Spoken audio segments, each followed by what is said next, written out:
진료실의 박선생 20번째 이야기 10층까지 뛰어 올라가기입니다. 사람마다 얼굴이 다르고 성격도 다르듯이 같은 스승에게 배운 제자들도 환자를 대하는 태도나 수술 술기, 수술 방법, 진료 방법이 조금씩 다릅니다. 하지만 기본적인 면에서만 본다면 전반적으로 모두 비슷합니다. 의과대학을 졸업하고 시작되는 레지던트 트레이닝은 도제교육입니다. 강의를 듣거나 병원 실습을 하는 학생 때와는 달리 레지던트는 철저히 스승의 진료 방법과 수술 술기를 배웁니다. 그렇다고 교수가 강의를 해주거나 과외선생처럼 같이 공부하는 것은 더욱이 아닙니다. 가르쳐주는 것은 전혀 없습니다. 단지 눈치껏 배우고 잘못됐을 때 혼나고 깨지고 맞으면서 배웁니다. 내가 전공의 때 산부인과 과장님은 회진을 돌다가 전공의가 잘못하면 산모들 앞에서 이단 옆차기를 날려 전공의가 자주 복도로 나뒹굴기도 했습니다. 또 다른 산부인과 주니어 스텝은 레지던트를 모아놓고 여자 남자 할 것 없이 야구방문으로 마구 때려 몇 명 입원을 했습니다. 때린 이유는 어이없게도 교수들에게 건방지고 일을 제대로 안 한다는 것이었습니다.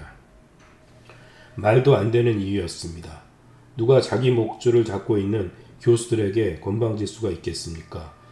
전공의 대표들이 들고 일어나서 공식적인 사과와 병원 측의 처벌을 강력히 건의했지만 사과도 없었고 얼마 후 입원한 레지던트들이 모두 퇴원을 하여 이전과 같이 회진을 돌고 과장님에게 이단 협차를 맞고 분말시 한쪽으로 내동댕이 쳐지는 일이 반복됐습니다.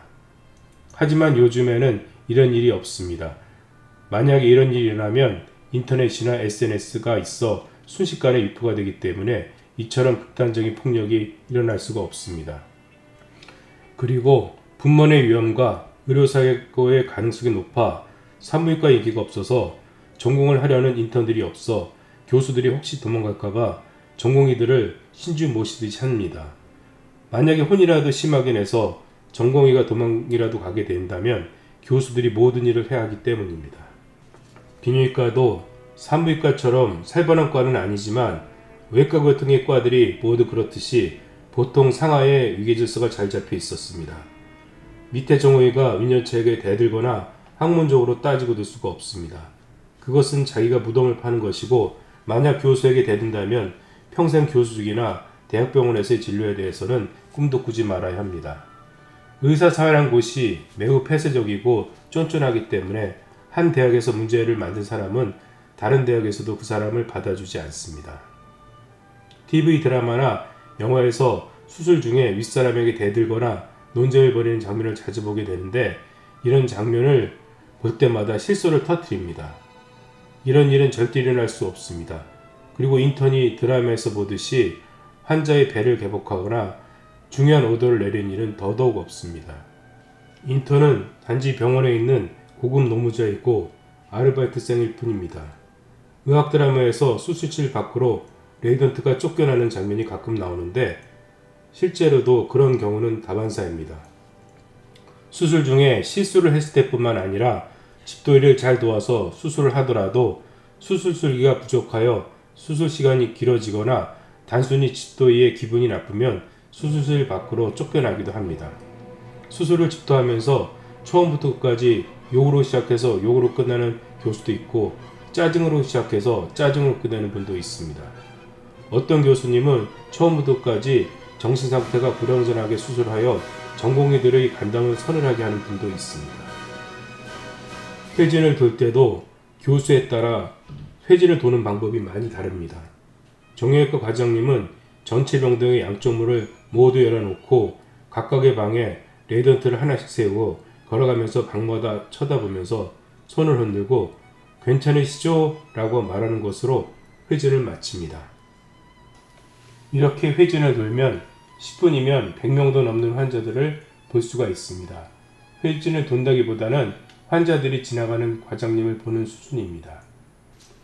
내과 교수들은 환자마다 청진을 하고 환자에게 증상을 물어보고 차트 보고 전공의에게 질문하는 등등 환자 한 명을 진료하는데 10분에서 20분씩 걸리는 경우도 허다하고 병실 밖에서도 전공의와 걸어가면서 대화나 질문하기 때문에 20명을 진료하는데 4-5시간씩 걸리기도 했습니다.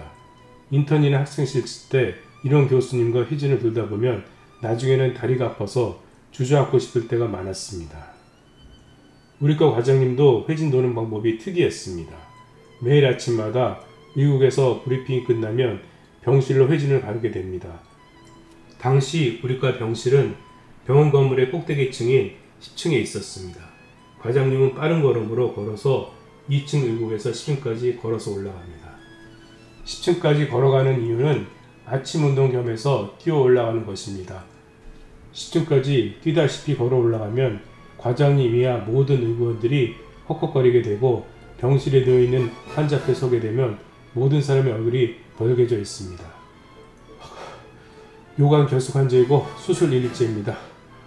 환자 상태가 어느가 이렇게 말도 제대로 못하는 상태가 되기 때문에 환자나 보호자들의 얼굴은 매우 심각해집니다. 편안하게 웃으면서 인자한 얼굴로 회진을 돌아도 환자의 마음은 불안한데 10명 이상의 가운을 입은 사람들이 얼굴이 붉어져서 헉헉거리면서 말을 주고받으면 얼마나 무섭겠습니까? 그래서 나는 처음부터 10층까지 뛰어 올라가는 것이 매우 불합리하다고 생각을 했으나 1년차 전공의가 이런 교수님의 취향에 반항을 하거나 건의를 할 수가 없었습니다. 1년차 전공의 초반에는 과장님과 같이 10층까지 같이 뛰어 올라갔습니다. 컨디션이 좋은 날은 10층쯤 뛰어 올라가는 것쯤은 문제가 안 됐지만 컨디션이 매일 좋은 것도 아니고 잠을 못 자거나 그 전날 술을 마실 때는 10층까지 올라간 것은 고역이었습니다.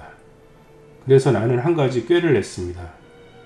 아침에 회진을 돌 때 의국에서 브리핑이 끝날 때쯤 주치의인 1년차와 인턴은 먼저 10층까지 뛰어 올라와서 차트를 준비해야 돼서 30초 정도 먼저 출발하게 됩니다. 이때 나는 인턴 선생에게 엘리베이터를 잡고 기다리라고 했고 30초 먼저 출발한 나는 인턴 선생과 엘리베이터를 타고 하품을 하면서 10층까지 올라갔습니다. 그리고 부산하게 뛰어온 것처럼 꾸미면서 차트를 찾아서 비상구 계단을 뛰어 올라오는 선배 의료원들과 교수님들을 기다렸습니다. 그래서 회진을 돌고 나면 기진맥진하는 다른 전공의들과는 달리 나는 매우 상쾌한 아침을 맞이했습니다. 1년차 전공의가 끝날 때쯤 나는 한 가지 고민에 빠졌습니다. 2년차가 되면 꼼짝없이 10층까지 뛰어 올라가야 하기 때문에 상쾌한 아침은 이제 반납해야 됩니다. 그런데 어느 날부터인가 과장님이 10층까지 뛰기를 멈추고 엘리베이터 타기를 시작했습니다. 그 이유는 고생하는 전공의를 위한 것은 아니었습니다. 뛰어 올라가는 과장님을 본 정혁 과장님의 한마디 효수 때문이었습니다. 조 과장, 그렇게 10층까지 매일 뛰어 올라가면 무릎 날라가.